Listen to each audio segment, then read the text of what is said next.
eto na nga, thank you so much. Ayan, at eto na up next, mga kapamilya, mga kapatid. Ngayon sasamahan tayo ng ating, before that, I would like to thank, of course, yung ating, hindi si Justin, tutulungan niya ako dito, ang ating Media Relations Manager. Let's give it up for Justin! Ay, walang mic si Justin. Teka lang, I got you. Hi, DJ Nikki. Hi po sa cast ng Nag-aapoy na Damdamin. Ako, excited ng ating friends from the media to ask their questions para sa ating cast members. Ayan. Una, ma'am, like to thank our friends from the media. Alam namin maraming kasabay na media events today, pero nandito kayo. Ayan. For our first set of questions, we have from Random Republica, si Kate Adahar. Hi, good afternoon. Yung question ko, umi-air na yung teleserye for ilang weeks. Ano yung nagpapa-apoy sa character niyo para sa inyo? Me, it's really finding out who I really am. Ano ang totoo, ano ang hindi. And, yeah, finding love din while finding out who I am. Ako, definitely love. Everything out of love for Lucas. Wow. Love you. Si Lucas, for me, I think hindi pa yata niya nahanap yung love niya para sa sarili niya eh. Kaya nung binigay yun ni Olivia sa kanya, yung true love, hindi yun mawala sa isip niya. So ngayon, feeling niya may second chance siya kasi feeling niya nakikita niya yung patay niyang asawa. It's making him go crazy. Diba? Kasi he's never experienced that kind of love. So I think for Lucas, yun din yun.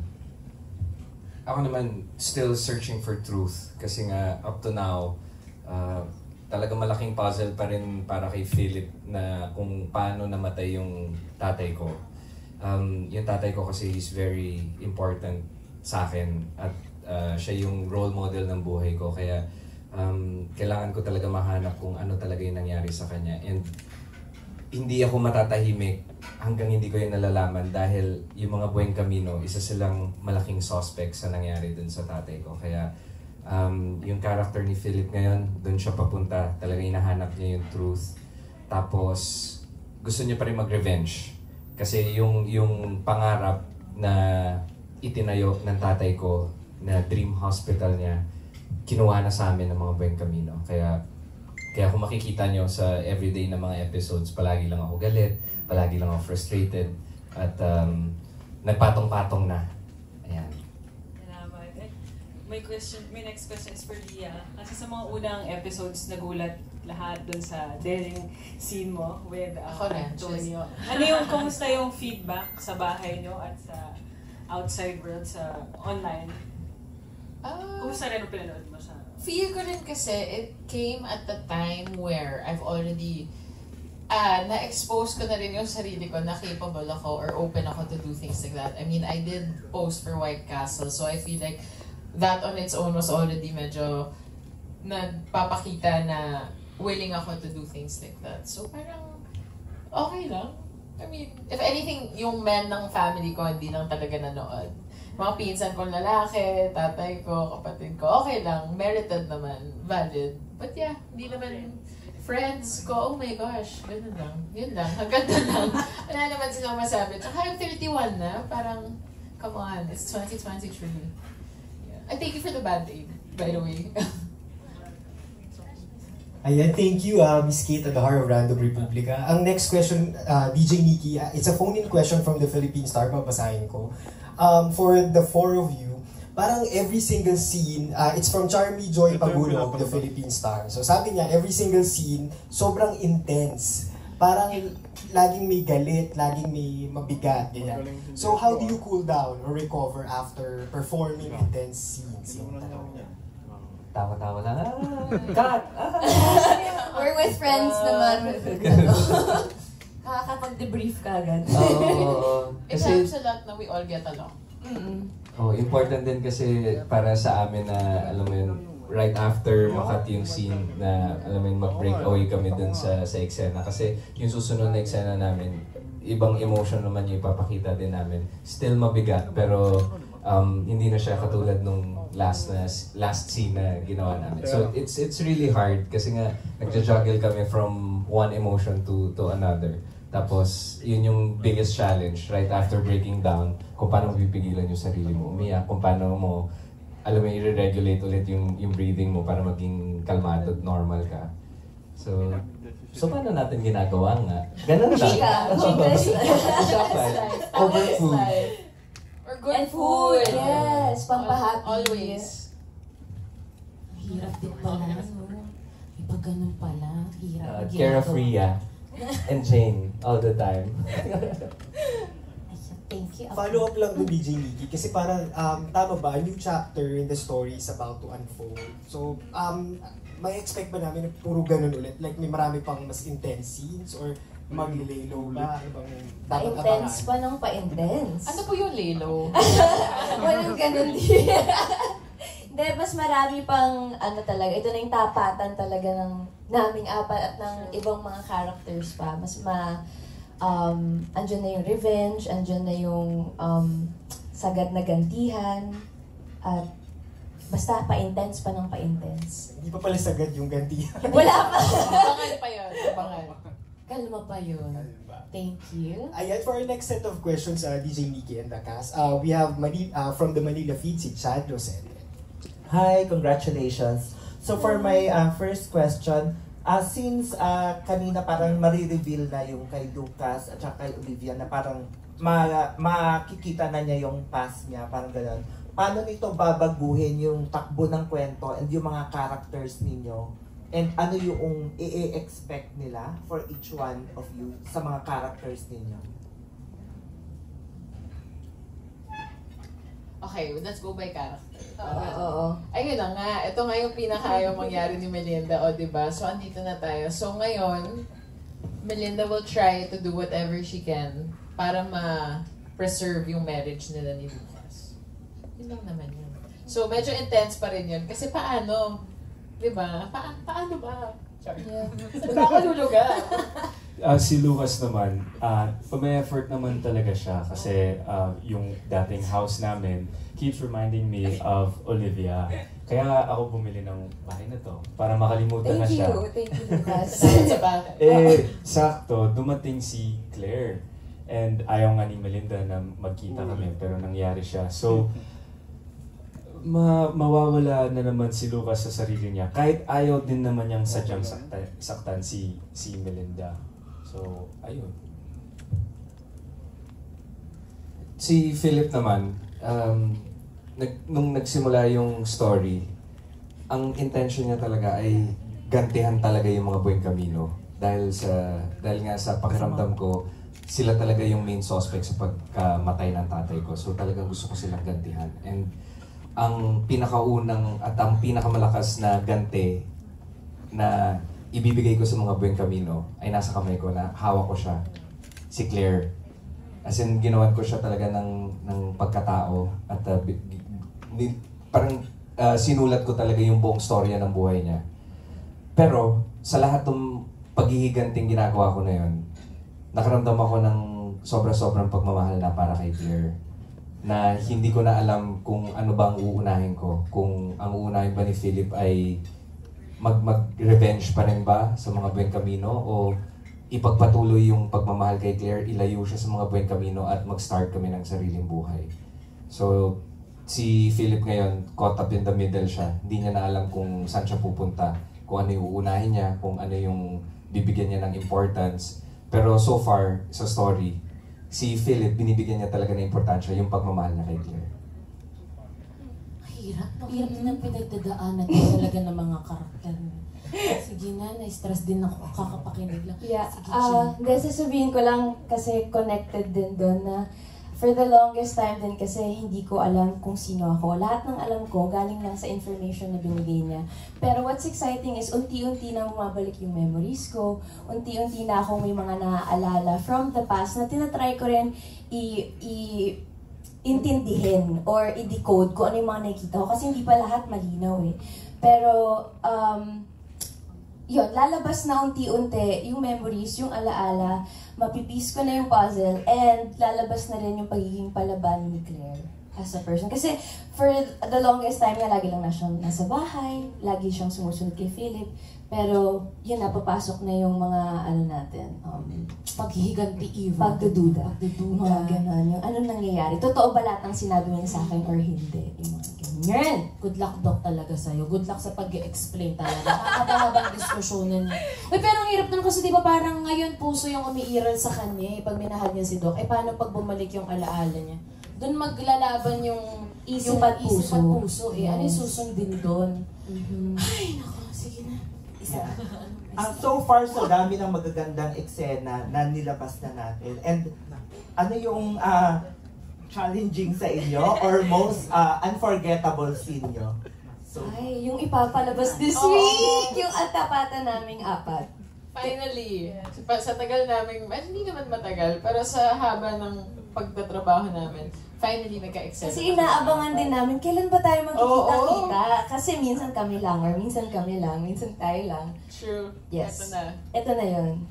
Tapos yung unang pagkikita naming apat, yun yung napakataas na emosyon ng lahat. True. Kasi doon marireveal yung intention ng bawat character at kung ano talaga yung nararamdaman namin sa bawat isa. Na nakita si, halimbawa, si Philip, ayoko na magkita si Claire tsaka si Lucas kasi natatakot ako.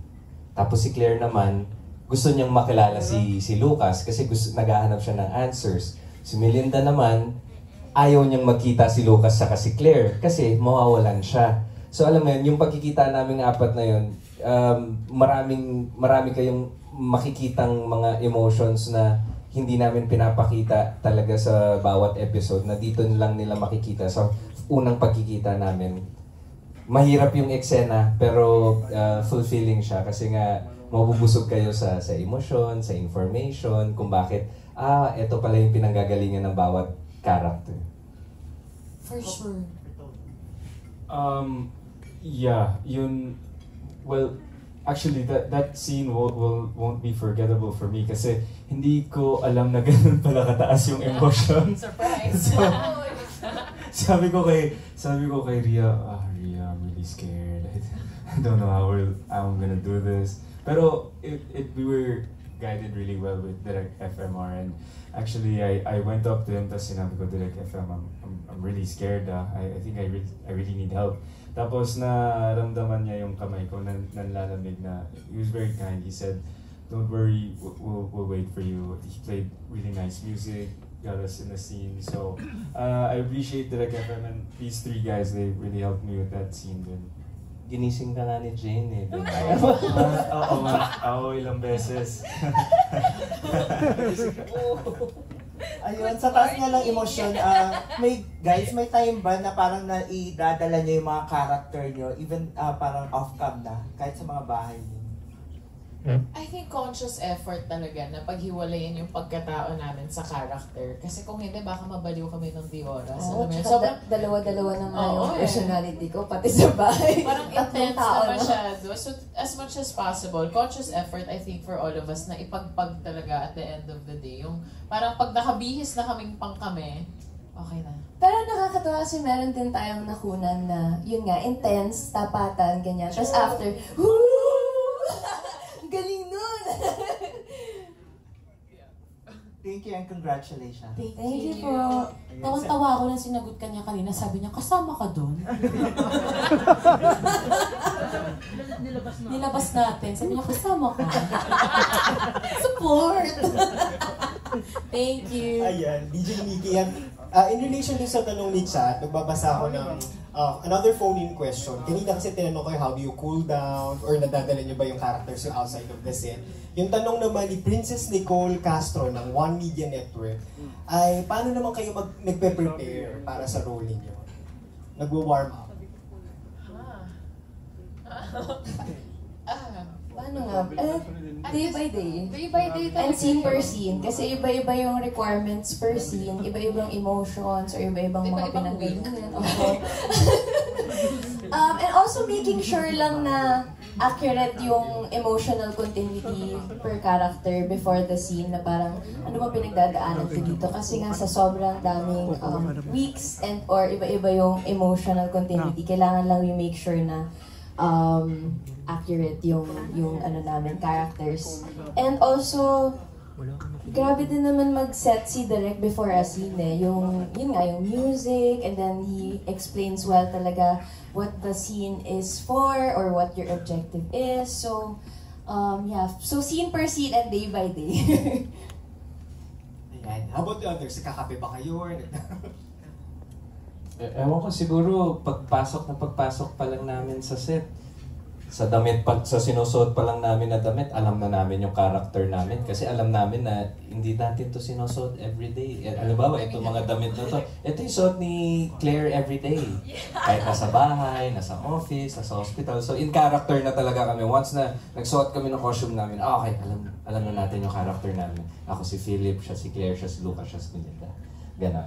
I feel like kami, ang dami na rin namin napagdaanan kasama ng mga character namin. So medyo mas nagiging madali na yung switching from self to character at this point.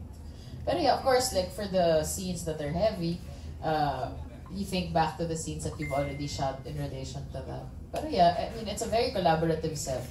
So yung preparation, feel ko nandun na yun talaga. Alright, sige. Ang susunod na magtatanong DJ Nikki, kasama rin daw siya. Nag-aapoy na magdadaan si Vincent. Thanks, boss. Hello, my co-stars. Congratulations kasi stress ako sa teleserye ninyo. Dahil ng character ni Philip, minsan maaawa ka pero minsan maiinis ka. So my question kasi, ayan, nag-record na. Kasi about revenge, yung gantihan ng serye ninyo. So my question is, when is revenge tolerable? Tama yun, maganda pakinggan, tama yun. When is revenge tolerable? Where do you draw the line in revenge? As a person, ayoko kasing nagtatanim masyado ng galit. So parang, kailan nga ba reasonable, hindi ko masasagot masyado. Siguro kung sobrang grave ng offense sa'yo ng tao. Pero so far, I think God, wala pa akong na-experience na ka-revenge na. Okay, experience mo lang sa kanya. Okay na ako. Okay na ako. Ayan si Tony. Sometimes maganda siyang isipin na may taong may ginawang malalang masama sa'yo. Tapos gusto mo din mag-take ng revenge. It seems like a nice idea, pero in the end, ikaw din kasi masasaktan eh. And kung titignan mo yung mga characters namin sa series, nahihirapan din sila sa mga ginagawa nilang revenge. So, May kapalit eh. May kapalit. So, I think learn from Lucas, Melinda, Philip, and Claire na lang. Revenge isn't a good idea. How about you, G? I think revenge is deadma. Kasi kapag hindi na siya napapansin, pag di mo na pinapansin, kasi may ginagawa sila to provoke you, diba? To get a reaction from you. Eh pag hindi nila nakuha yun, masasatisfy ba sila? Hindi. So ang pinaka-best revenge is you don't matter. I don't care kung gusto mo na anong gusto mong sa akin from me, parang silence by yun. Yes, JC. Na ang character niya ay talagang puno ng paghihiganti. Para sa akin, ang revenge kasi may karma eh. Alam mo yan, sa bawat ganti na ginagawa mo, may way yung universe talaga na ibabalik niya sa'yo yung ginawa mo eh. Kaya ako talaga, as much as possible, you just forgive. Kasi nga parang, katulad tama yung sinabi ni Tony, kakaganti mo, ikaw yung nahihirapan din sa uli. Diba? Hindi ka magiging fulfilled kahit anong gawin mo. So, alam mo yun, para sa akin, huwag ka nalang mag-revenge. Diba? Nakakapagod. Pero, kung tatanungin mo ako, dun sa palabas namin, aba, sanay na kami. Normal. Revenge is life. I eat revenge for breakfast. Parang hindi nga namin alam kung kailan matatapos tong gantihan na to eh. Basta ang dami namin balas sa isa't isa eh. Parang yung mga writers niya parang gustong-gustong gumante. Tsaka may nabasa ako noon na pag nag-revenge ka daw, parang nakaka-wrinkles. Ayaw natin nun. Stress. Go na lang. Kaya wala akong wrinkles. Check out. Ikaw hanggang saan ba sa'yo pwede? Pag may kunalimbawa, may kumanti sa'yo. Ito, balak niya ako i-revanti ha. Kaya gaganti ka. Hindi, I'm all about love. Aww. Speaking of love, ay may kayo maangal. Speaking of love, hanggang saan kayo lumalaban pagdating sa pag-ibig? Hanggang kaya. Nagawa mo na ba yan before? Feel ko naman, oo. Parang lahat naman tayo, no? Right? Collective, yes. O si. Yes. Thank you for the support. How about the guys? Ang tahimik nila.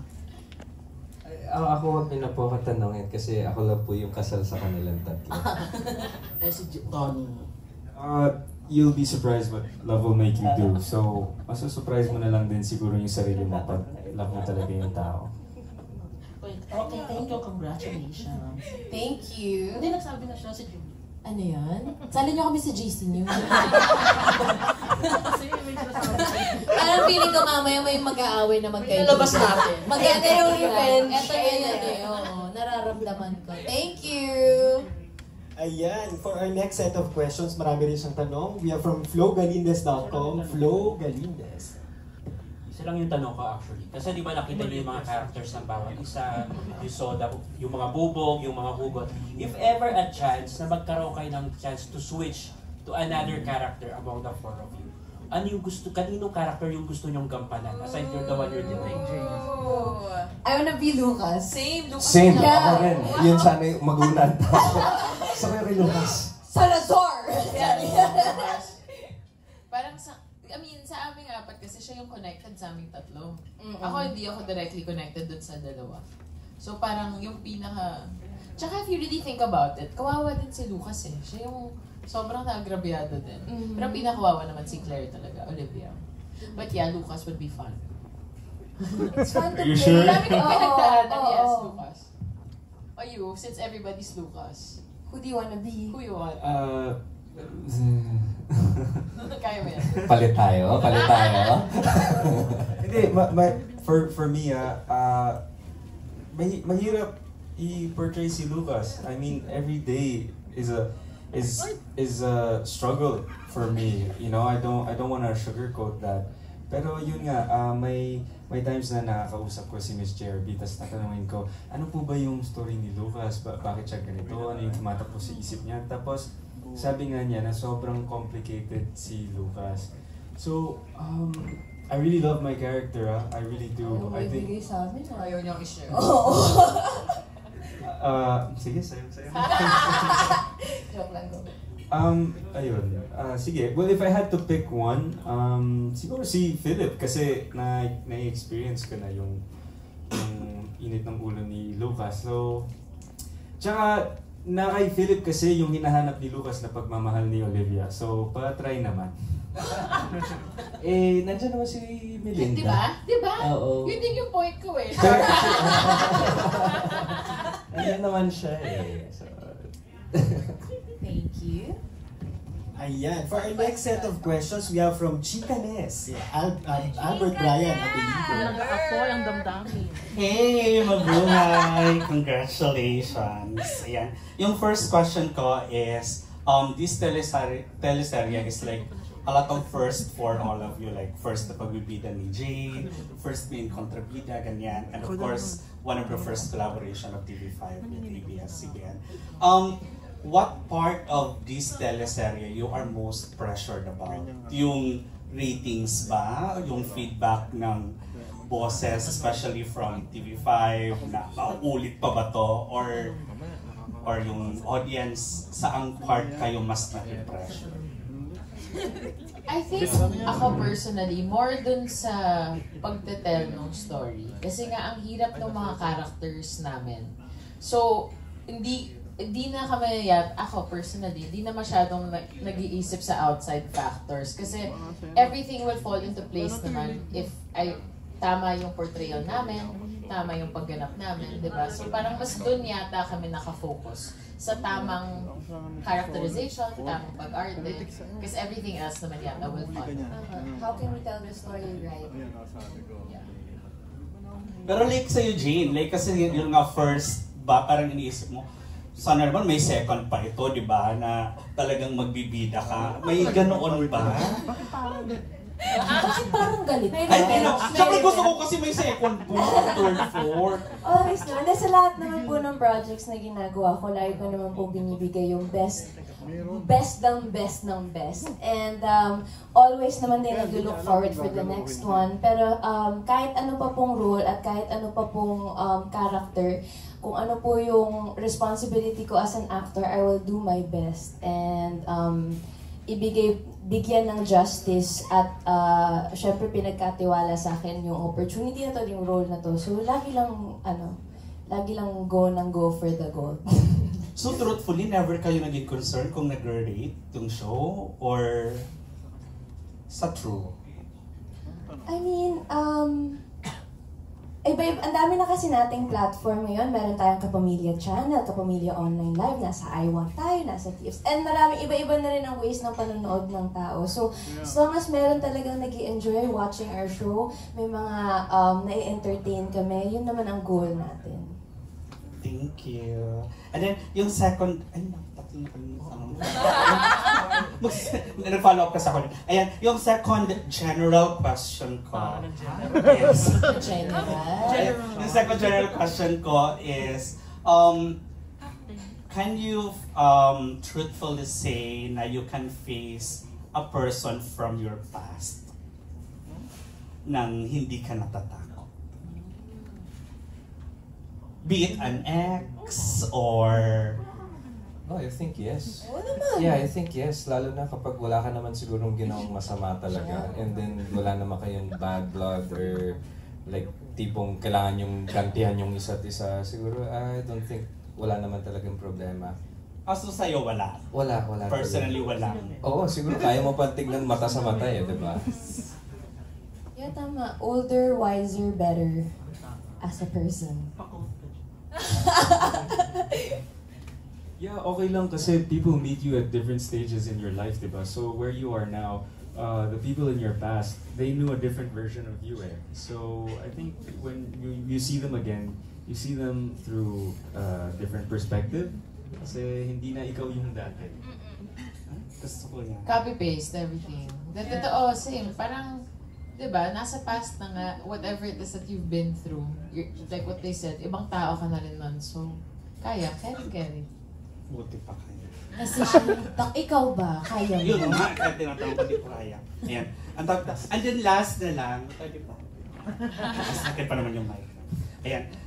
Yung last na lang is, like, right now, parang di ba yung nag-aapoy na damdamin na term is, it could be positive or it could be negative, whatever the drive is, may nag-aapoy yung damdamin nyo. But apart from your work, or apart from this series, what else yung nagpapa-apoy ng damdamin niyo? Summer siguro. Init din kasi talaga pag summer. Charot lang. You, JC, what excites you right now? Ako, my life right now, pretty simple. Pag wala ako sa trabaho, nandun ako sa pamilya ko. Yun lang. Wala na ako ibang ginagawa ngayon. So kung talaga may nagpapa-apoy at nagpapa-excite sa akin, yun yung umuwi sa bahay. Jean? I don't know. Life in general. Lahat ng nangyayari sa buhay ko ngayon, lahat ng opportunities na dumarating, this project that I'm in right now, I'm looking forward ako araw-araw sa taping namin, ano mang pwede namin gawin, ano mangyayari sa mga characters. Basta life in general. I'm just happy where I am right now and who I am right now. I'm really just trying to do a great job on this show. I feel like Lucas is a character that really has to be taken care of, and I don't want to let anyone down. So this is just something trying not to get too distracted because I really want to do my best here, honestly. So for me, that's really what I'm passionate about right now, talaga. Same, life in general right now, okay yung takbo ng buhay natin, good news. Like, life is good, life is great. So, yeah, this show, everything that's going on outside of the show, madaming nakaka-inspire, maraming nakaka-happy. Thank you. Ganda Sana ng tanong mo. all. Sana all na happy ang life, di ba? Bakit mapag-usapan natin? Huwag na tayo mag-press. Kadali ka na. Thank you, Chikanet. Thank you. Thank you, Ayan, any more friends from the media would like to ask questions? If wala na, there you have it, DJ Nikki and the cast. The questions from the media. Thank you so much, Justin.